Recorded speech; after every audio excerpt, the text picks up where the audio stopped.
Graças e paz, amados, passando aqui mais uma vez para gravar a nossa mensagem de domingo às 15 horas no YouTube. E, para tanto, eu quero orar pedindo a bênção do Senhor sobre a minha e sobre a sua vida. Pai, obrigado pelo privilégio que o Senhor nos concede de pregar a Tua palavra. Eu sei que de mim mesmo, Pai, eu não tenho nada aqui de bom, mas a partir do momento que o Espírito Santo me usa, me unge, me capacita, aí a palavra passa a ter sentido, passa a fazer efeito na vida daqueles que nos assistem. Senhor, conceda aos nossos ouvintes espírito de revelação e de sabedoria no pleno entendimento da Tua palavra. E desde já nós damos a Ti, Paizinho, toda a honra, toda a glória e todo louvor em nome do Senhor Jesus. Vamos continuar falando sobre a ansiedade, que é o mal do século, e que tem trazido tantas doenças, tantos transtornos para as pessoas. Eu e você não temos que ficar ansiosos de nada. Mas vamos ver que a queda é a origem de toda a ansiedade humana. Veja, a ansiedade tem raízes profundas na natureza caída do homem. Meu Deus, o homem que não tem Jesus, ele não tem paz, ele vive ansioso, ele não dorme de noite, porque a vida dele está um turbilhão. Mas graças a Deus que eu e você temos Jesus, e Jesus já proveu tudo o que nós precisamos para uma vida maravilhosa. No Éden, antes do pecado, não havia medo ou preocupação. A primeira reação emocional do homem após a queda foi o medo, que é o pai da ansiedade. Escute isso. O medo é o pai da ansiedade. A Bíblia diz que no amor não existe medo. Antes, o amor lança fora todo medo. Logo, aquele que teme que não é aperfeiçoado no amor. Então, meu querido, você precisa associar o amor de Deus sobre a sua vida com a segurança que Ele planejou para você e para mim. Então, a ansiedade, ela é filha do medo. O medo é o pai da ansiedade. Grave bem isso, para que você não seja pego de surpresa. Gênesis 3:10 diz assim: E ele respondeu: Ouvi os teus passos no jardim e fiquei com medo. Portanto, porque eu estava nu, por isso me escondi. E Deus lança a pergunta para ele: quem te fez saber que estava nu? E Adão não respondeu nada. Aí Deus emenda uma segunda pergunta: você comeu da árvore que eu te ordenei para que não comesses? E aí, meus queridos, a posição de Adão tinha que ser verdadeira. Sim, pai, eu comi. Mas não, ele transferiu. O nosso problema hoje, ainda hoje, é a transferência de responsabilidade, terceirizando a responsabilidade. E Adão teve a cara de pau de culpar a Deus pela queda. Olha o que ele disse: a mulher que tu me destes me deu e eu comi. Então, em nenhum momento Adão se arrependeu de ter desobedecido a Deus, de ter comido da árvore. Pelo contrário, ele tentou se justificar. E hoje é o que acontece muito com as pessoas que estão na igreja. Elas muitas vezes são detectadas em pecado, mas de não, eu não fiz nada, eu sou inocente, eu sou uma boa pessoa. Gente, não tem ninguém bom. Bom só tem um, que é Deus. Jesus falou isso para aquele jovem da sinagoga que procurou Jesus e, ajoelhando aos seus pés, perguntou: bom mestre, o que eu devo fazer para ganhar a vida eterna? E Jesus falou assim: cara, por que você me chama de bom? Mas Jesus é bom. Mas ele não se achava. Bom só tem um, que é o Pai. Então, meus amados, nós somos maus. Jesus disse em Mateus 7, se vós que sois maus, sabeis dar boas dádivas aos vossos filhos, quanto mais o vosso Pai que está no céu não nos dará tudo aquilo que lhe pedirmos? Gente, é uma questão de comunicação. Você precisa saber se mover no reino do Espírito. Então, não fique se achando que você é bonzinho, que você nunca matou, nunca roubou, nunca prostituiu.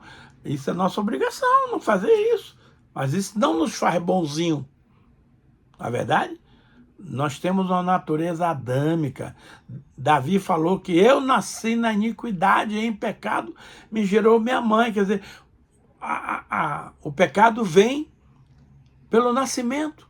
Quando uma criança nasce, essa semana eu fui ver o meu netinho Salomão, uma delícia de criança, mas já nasceu com pecado. Mas Jesus já perdoou o pecado das criancinhas.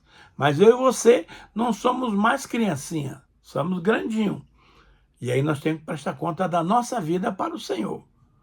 Então, veja bem, nós precisamos assumir as nossas responsabilidades.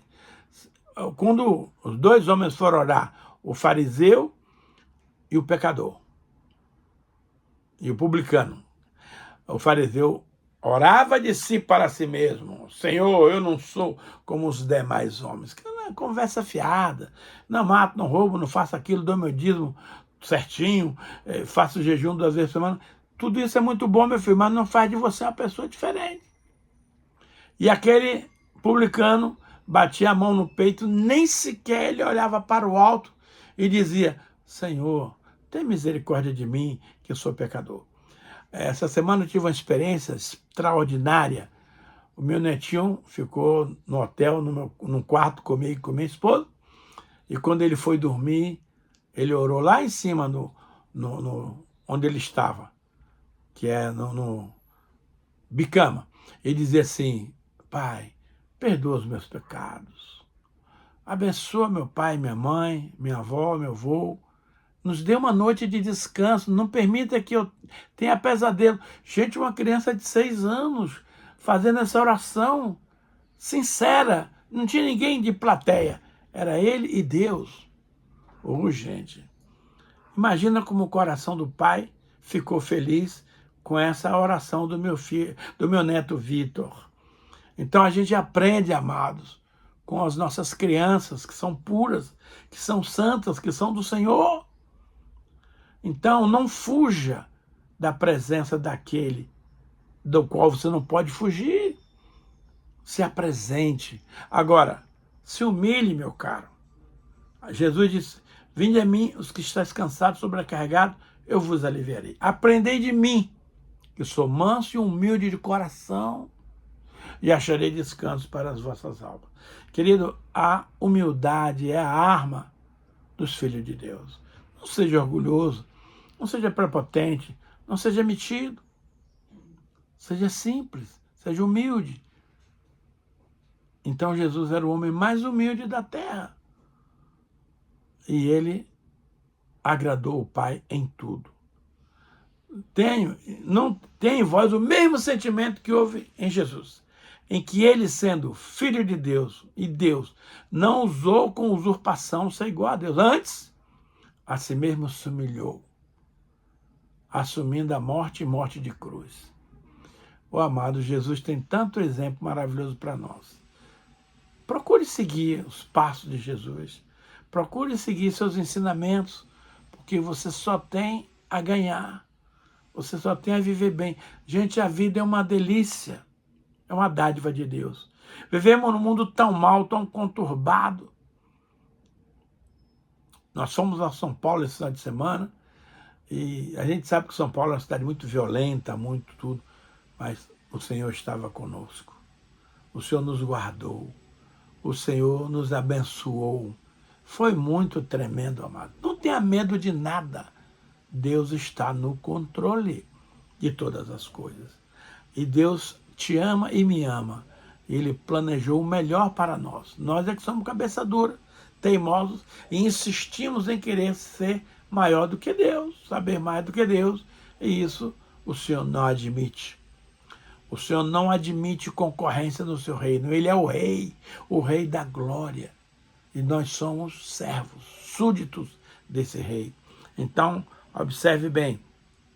O medo começou no Éden. Adão pecou, desobedeceu a Deus. E aí os seus olhos se abriram, ele pôde ver a sua nudez e não tinha como ele esconder da sua nudez. Tanto que ele tentou usar folha de figueira para tapar suas vergonhas. Gente, o sexo não é vergonha, o sexo é bênção. Deus fez o sexo para o homem e para a mulher serem abençoados. Agora, se você utilizar erroneamente o sexo, aí você vai ter problema. E, aliás, eu quero te dizer que grande parte dos problemas do ser humano hoje estão ligados à sexualidade, à impureza sexual, a todo tipo de situação contrária. Mas Deus fez a você e a mim para sermos felizes. Amado, acima de tudo, faço votos pela tua saúde e prosperidade, assim como é próspera a tua alma. Ô amado, as angústias que vivemos é fruto de um mundo decaído do qual eu e você não fazemos parte disso. Nós estamos no mundo, mas nós não somos do mundo, como diz Jesus na oração sacerdotal de João 17. Falou, Pai, eu não peço que os tires do mundo. Nós temos uma missão aqui. Te peço que tu os guarde do mal. O mal, amado, está nos rodeando o tempo inteiro. Está nos tentando, tentando fazer que a gente tropece. Porque o prazer do diabo é levar muita gente lá para o inferno. Mas ele vai ficar lá sozinho, porque eu não vou. Eu e a minha casa decidimos servir ao Senhor. Então, se você, por acaso, amado, tropeçar e pecar, calma, não é o fim de tudo. Reconheça que você pecou. Se arrependa de ter pecado. Peça perdão a Deus. E não volte a repetir esse pecado. A Bíblia tem uma coisa que se chama iniquidade. O que é iniquidade, pastor? É um pecado consciente, repetido. Por exemplo, eu sei que mentir é pecado. Então eu continuo mentindo, aí eu estou praticando iniquidade. Isso é muito sério. A Bíblia diz que os que praticam a iniquidade não vão entrar no reino de Deus. O pecado, sim. Você pecou, reconheceu, se humilhou, pediu perdão, não voltou a fazer mais aquilo, está resolvido o problema. Está resolvido. Agora, você faz todo o procedimento, pede perdão, hoje. Amanhã volta e comete o mesmo pecado. Aí, sinto muito, amado, mas nós não somos criança. Nós somos adultos responsáveis pelos nossos atos, pelas nossas decisões. Então, procure viver uma vida de santidade. Claro que você pode escorregar na maionese, com certeza. Mas se você pedir perdão, Deus está pronto para te perdoar. Mas não foi o que aconteceu no Jardim do Éden. O Adão e a Eva sentiram medo. Medo do quê? Do castigo. Medo da punição. Porque todo mundo sabe que quem peca tem que pagar o preço. E o salário do pecado é a morte.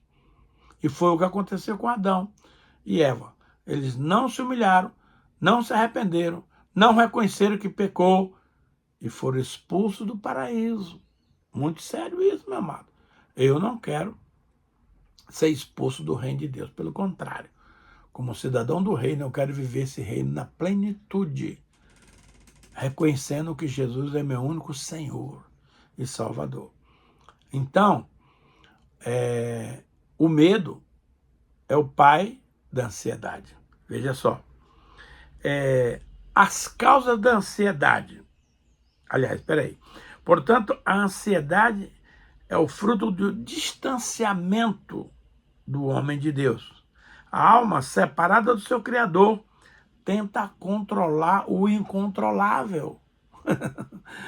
Querido, você não controla nada. Você tem que permitir Deus agir e governar a sua e a minha vida.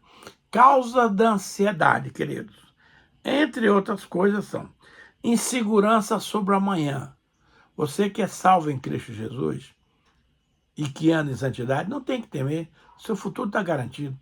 Às vezes você vai uma conversa com pessoas de outras religiões e pergunta assim, ô querido, você por acaso tem certeza da sua salvação? E a resposta é, se eu merecer, amado, eu e você, não merecemos nada. Salvação é graça, favor de Deus. E pela Efésios 2, 8 e 9, e pela graça sois salvos mediante a fé. Isso não vem de vós, é dom de Deus. Não de obra para que ninguém se glorie, pois somos feitura dele e fomos criados em Cristo Jesus para andar nas boas obras. O Senhor já preparou essas obras para nós, só que nós temos que andar nela. Às vezes a gente não quer fazer caridade, benevolência, a gente é muito duro. Nós vemos, por exemplo, que os espíritas, eles fazem muitas obras sociais, ajudam muitas pessoas, isso é bom, mas não salva. Mas nós que somos crentes salvos, não fazemos essas boas obras, também está errado.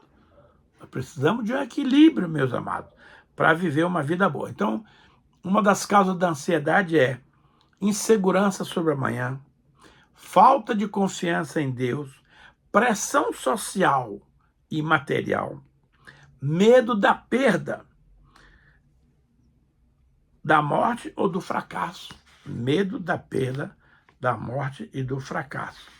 Veja, em Mateus 6,25, diz assim, portanto, eu lhes digo, não se preocupe com as suas próprias vidas, quanto ao que comer ou beber, nem com seus próprios corpos, quanto ao que vestir.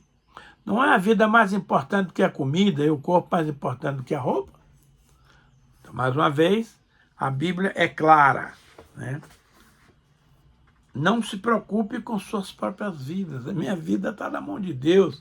Eu cheguei aos 73 anos, não consegui aposentadoria, porque eu achei que eu ia ficar servindo na igreja toda a minha vida, mas o Senhor resolveu mudar os planos. Aí eu tive que me aposentar sem salário. Hoje eu vivo da graça, do favor de Deus, da benevolência de algumas pessoas que nos abençoam com suas ofertas de amor, etc. Mas isso não me deixa com medo, porque Deus é o meu provedor. O Senhor é o meu provedor e nada vai me faltar. Aliás, um dos salmos que eu mais amo é o Salmo 23, que diz assim, o Senhor é o meu pastor. Graças a Deus eu sou ovelha dele. E nada vos faltará. Quando ele diz nada, ele não está falando só de coisas boas, não. Tribulações, angústias, situações ruins vão acontecer? Vão. Porque está escrito na palavra, nada vai faltar. Tanto de bom como de ruim. Mas cabe a você descansar nos braços do Pai. Porque ele diz, ó, tu me fazes repousar em pastos verdejantes. Leva-me para águas de descanso. Refrigera a minha alma. Coisa linda o Salmo 23, né? Então, meus amados, Mateus 5, Mateus 25, vê o texto aqui, 6,25. Não fiqueis ansiosos por nada. É um salmo paralelo, é uma palavra paralela com Filipenses 4. Só que lá foi Paulo que falou, aqui foi Jesus. Então, ele não quer, ele vai suprir a sua alimentação, sua roupa, sua saúde, tudo. Ele não quer que você fique preocupado. O coração ansioso é um campo de batalha entre a fé e a incredulidade. A ansiedade é uma guerra interior entre a teologia correta e a incredulidade prática. Gosto disso aqui. Vou repetir. A ansiedade é uma guerra interior entre a teologia correta, a palavra de Deus, e a incredulidade prática. Meu amado, não adianta você praticar a incredulidade que você não vai chegar em lugar nenhum. A pessoa crê em Deus, mas não confia que Ele fará. E isso é uma das incredulidades mais complicadas na vida de alguém. Vou repetir. A pessoa crê em Deus. Até o diabo crê em Deus, gente. O diabo é crente. E tem muito filho de Deus que não crê no Pai. O diabo não só tem medo, mas ele treme.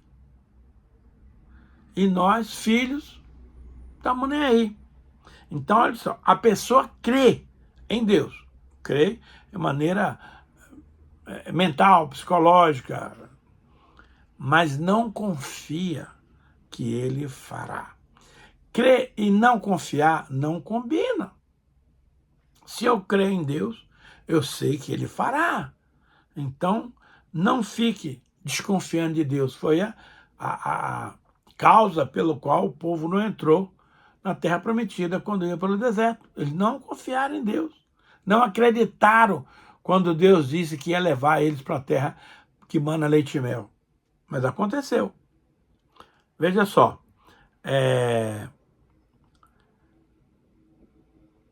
Essa passagem que a pessoa crê em Deus, mas não confia que ele fará, isso é idolatria emocional. A confiança é transferida de Deus para o eu. Eu não posso fazer nada. Deus pode tudo. Nada é impossível para o Senhor. Lucas 1,37. Para Deus nada é impossível. Mas para o homem sim. Jesus falou. Aí perguntaram, Senhor, mas se a condição do homem é essa, quem poderá ser salvo? Aí Jesus falou, para o homem, nada, mas Deus pode tudo.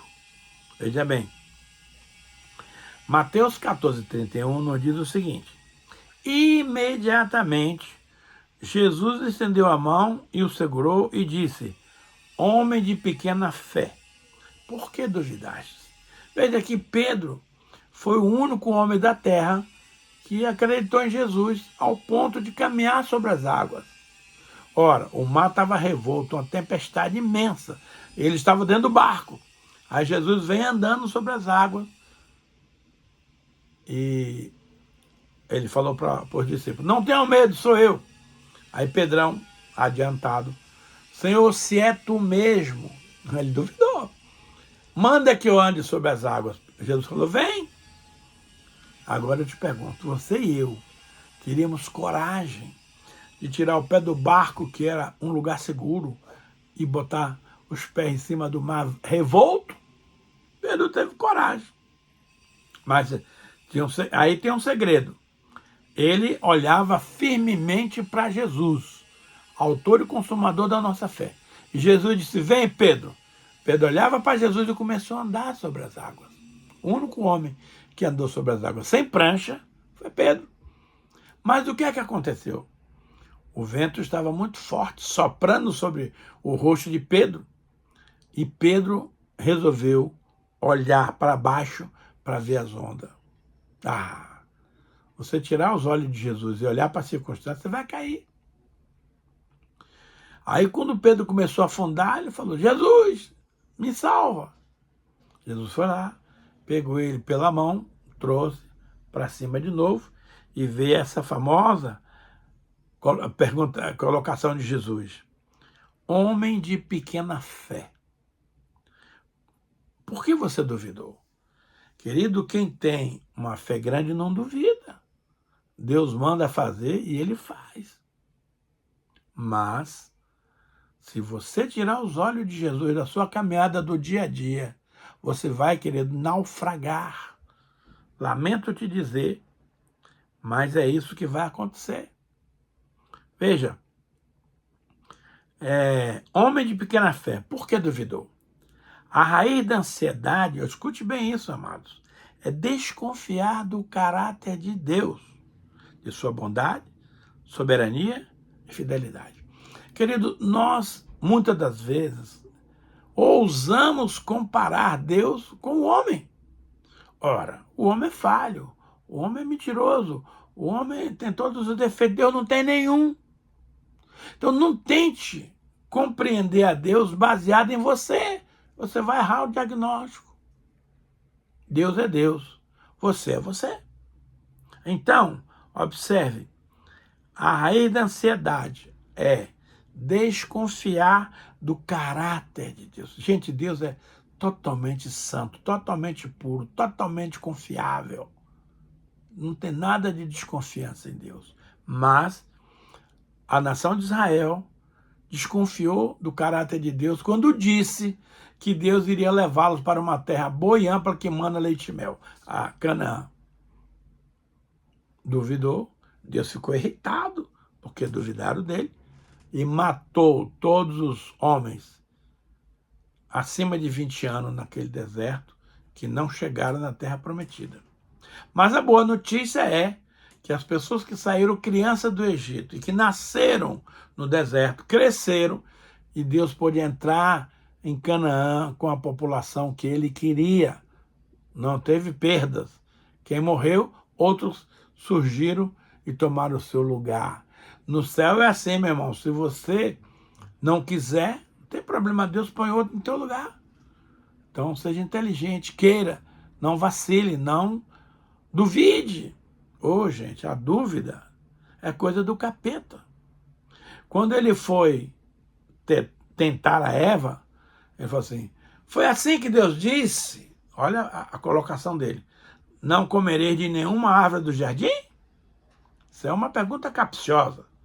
E a mamãe Eva, inocente, gente, não, nós podemos comer das árvores do jardim, menos da árvore do conhecimento do bem e do mal, que está no meio do jardim. Porque Deus disse, no dia que deles comerdes, certamente morrereis. Aí a serpente se arvora e fala, você não vai morrer. Eu te garanto que você não vai morrer. Agora, querido, ainda hoje, você prefere ficar com a palavra de Deus, que diz que vai morrer, ou ficar com a mentira do diabo, que diz que você não vai morrer? Tem muita gente, amado, dando voto, dando crédito a Satanás e suas mentiras. Hoje, por exemplo, eu fico impressionado com o número de pregadores, amadores e profissionais da internet. Muitas vezes a ovelha prefere dar crédito a uma mentira que houve na internet do que aquilo que o seu pastor ensina no culto de domingo. O seu pastor você conhece, você sabe onde mora, você sabe da vida dele. Mas esses pseudo mestres da internet que você nunca ouviu, você só conhece a figura dele, a imagem dele pelos canais. Não é confiável. Então, filho, fica com a palavra de Deus e com seus servos. Não vai dar uma de Eva, que duvidou da palavra de Deus e acreditou na mentira do diabo. Só que o diabo, ele é maluco. Ele mente e ao mesmo tempo ele fala a verdade. Ele disse assim para Eva, porque Deus sabe, e sabe mesmo, que no dia que dele comerdes, sereis como Deus, conhecedores do bem e do mal. Isso é verdade? É. Mas foi a verdade que a Eva queria ouvir, porque ela viu que a fruta era boa, agradável aos olhos, boa para se comer. Comeu primeiro. Depois deu ao seu marido e ele comeu. Interessante que quando a Eva comeu, não aconteceu nada. Mas quando Adão comeu, a Bíblia diz que abriram os olhos de ambos e percebendo que estavam nus, cozeram folhas de figueira para si. Então, meu amado e minha amada, Deus é fiel. Deus é verdadeiro e mentiroso todo homem. Não ouse duvidar de algo. Vai acontecer. Agora, a única variante desse processo é o tempo de que vai acontecer.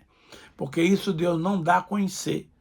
Quando Jesus estava para subir aos céus, ele perguntou para os discípulos perguntaram para Jesus, Senhor, será este o tempo que Deus vai restaurar o reino de Israel? E o Senhor deu uma dura neles. Não vos compete conhecer tempos ou épocas que o Pai escolheu para a sua privacidade. Então, mas vocês vão receber poder ao descer sobre vós o Espírito Santo, sereis testemunha, tanto em Jerusalém, como na Judéia, Samaria e com o fim da terra.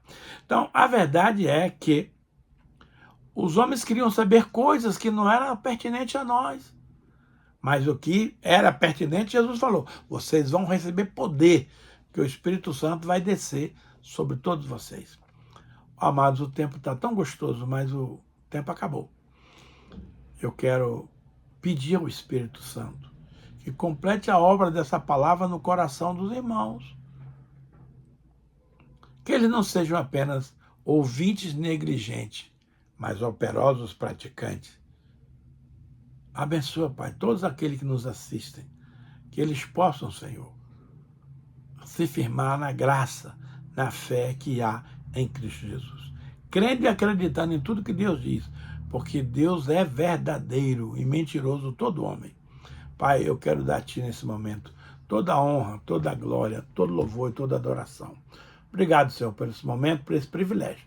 Em nome de Jesus que eu oro. Amém.